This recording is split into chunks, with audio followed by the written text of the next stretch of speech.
Jumpa lagi dengan Bung Yes. Belanda harus membutuhkan perjuangan yang keras. Mereka baru bisa memetik kemenangan menjelang akhir pertandingan. Itu pun lewat sebuah serangan balik. Sehingga mereka baru bisa mengalahkan Polandia di grup D. Dan dengan kemenangan 2-1 atas Polandia semalam, Belanda memimpin di grup D. Di sana masih ada dua tim lain, yaitu Austria dan Perancis. Dan bagi semua rekan sahabat Rai Soccer TV, ikuti terus analisis Bung Yes tentang Piala Eropa di Jerman. Dan jangan lupa like, comment, dan subscribe. Gol-gol masih berjatuhan sampai dengan hari ketiga kemarin.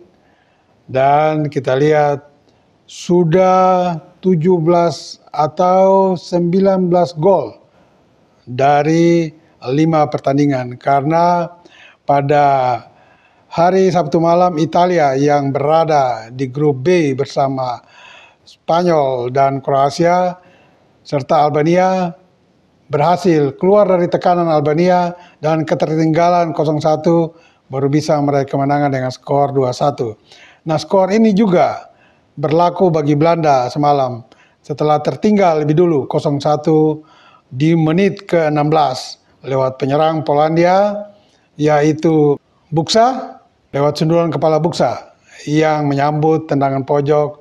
Akhirnya kiper Belanda yang bermain untuk klub Liga Inggris Brighton Hove Albion, Bart Verbruggen, dan membuat Polandia unggul 1-0.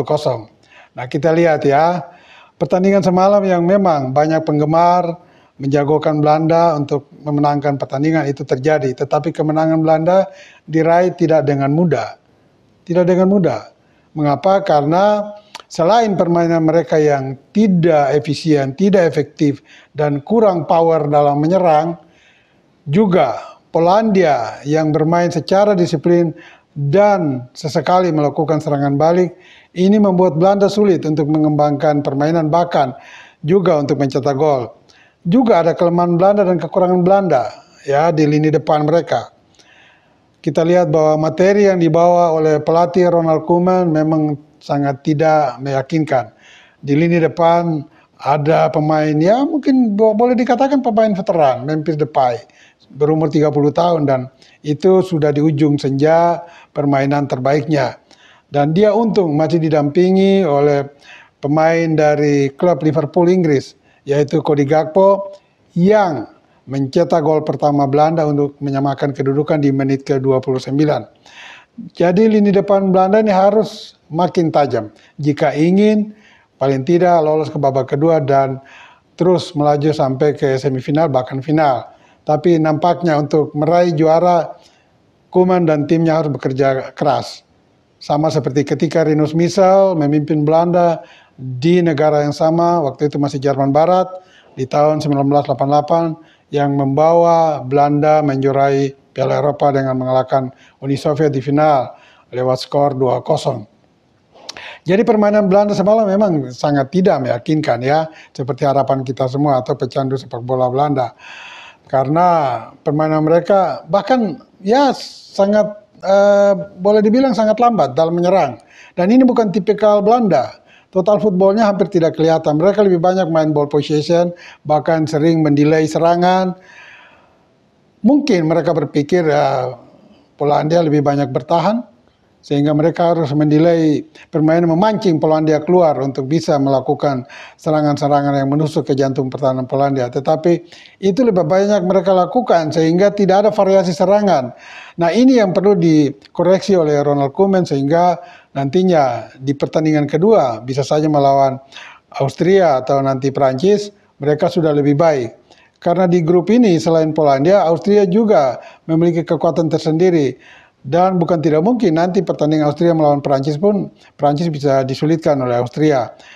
Dan kita lihat bahwa Polandia memang akhirnya harus menyerah. Lini depan Polandia juga tidak sebaik lini depan Belanda. Polandia semalam turun tanpa penyerang andalan mereka. Robert Lewandowski yang bermain untuk Barcelona dan pernah lama di Bayern Munchen Jerman. Dia mengalami cedera dan mungkin di pertandingan kedua nanti sudah bisa turun. Tetapi tanpa Lewandowski ini memang Polandia sangat tumpul di lini depan dan ini membuat mereka memang sulit untuk mencetak gol, kecuali sebuah gol dari tendangan pojok yang dicetak oleh Buksa di menit 16 tadi. Nah, dengan demikian kita lihat bahwa grup D sementara Belanda memimpin, tapi bukan tidak mungkin posisi klasemen bisa diambil alih oleh Perancis atau Austria yang baru akan bermain pada malam ini pukul 02.00 Selasa dini hari nanti. Nah, grup D ini memang salah satu grup maut ya, karena hadirnya Belanda dan Perancis serta Austria dan Polandia yang menjadi kuda hitam di grup ini. Dan bukan tidak mungkin Belanda kalau tidak juara, dia mungkin bisa lolos sebagai runner-up atau juga peringkat ketiga terbaik ke babak 16 besar nantinya. Dan kalau kita beralih pada pertandingan Austria dan Prancis, Austria dalam 5 pertandingan terakhir, friendly game menuju Jerman, mereka terlihat sangat tangguh, ya sangat superior.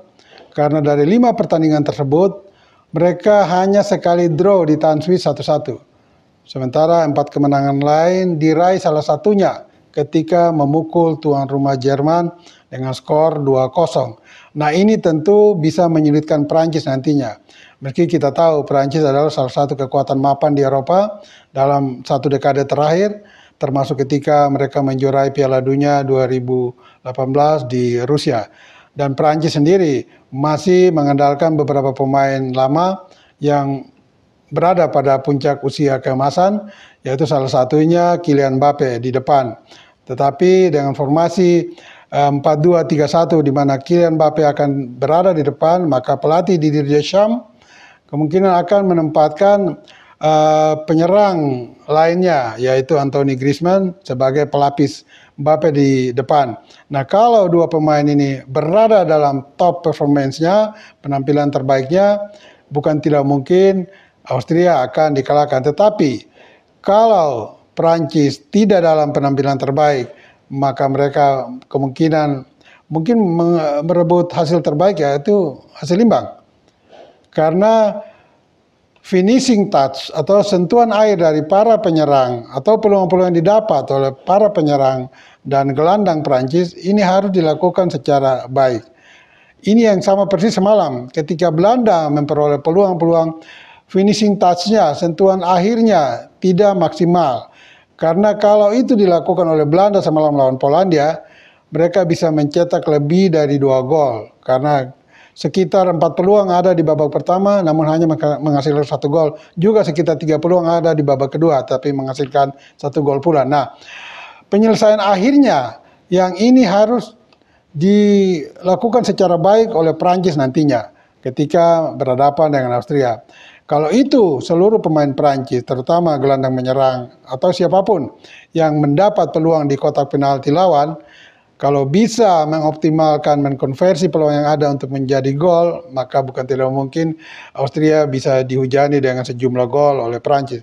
Tetapi kalau baik Mbappe maupun Griezmann dan kawan-kawannya tidak memanfaatkan setiap peluang dengan baik, maka ini akan sulit untuk bisa mencetak gol karena Austria sendiri telah memperlihatkan kualitasnya di beberapa pertandingan uji coba terakhir. Dan kita berharap pertandingan ini tetap menarik sehingga kita semua bisa mengikuti pertandingan-pertandingan yang menarik dari kejuaraan Piala Eropa yang berlangsung sampai dengan 14 Juli nantinya. Dan bagi semua rekan sahabat Rai Soccer TV, ingat, bola itu bulat. Giring terus!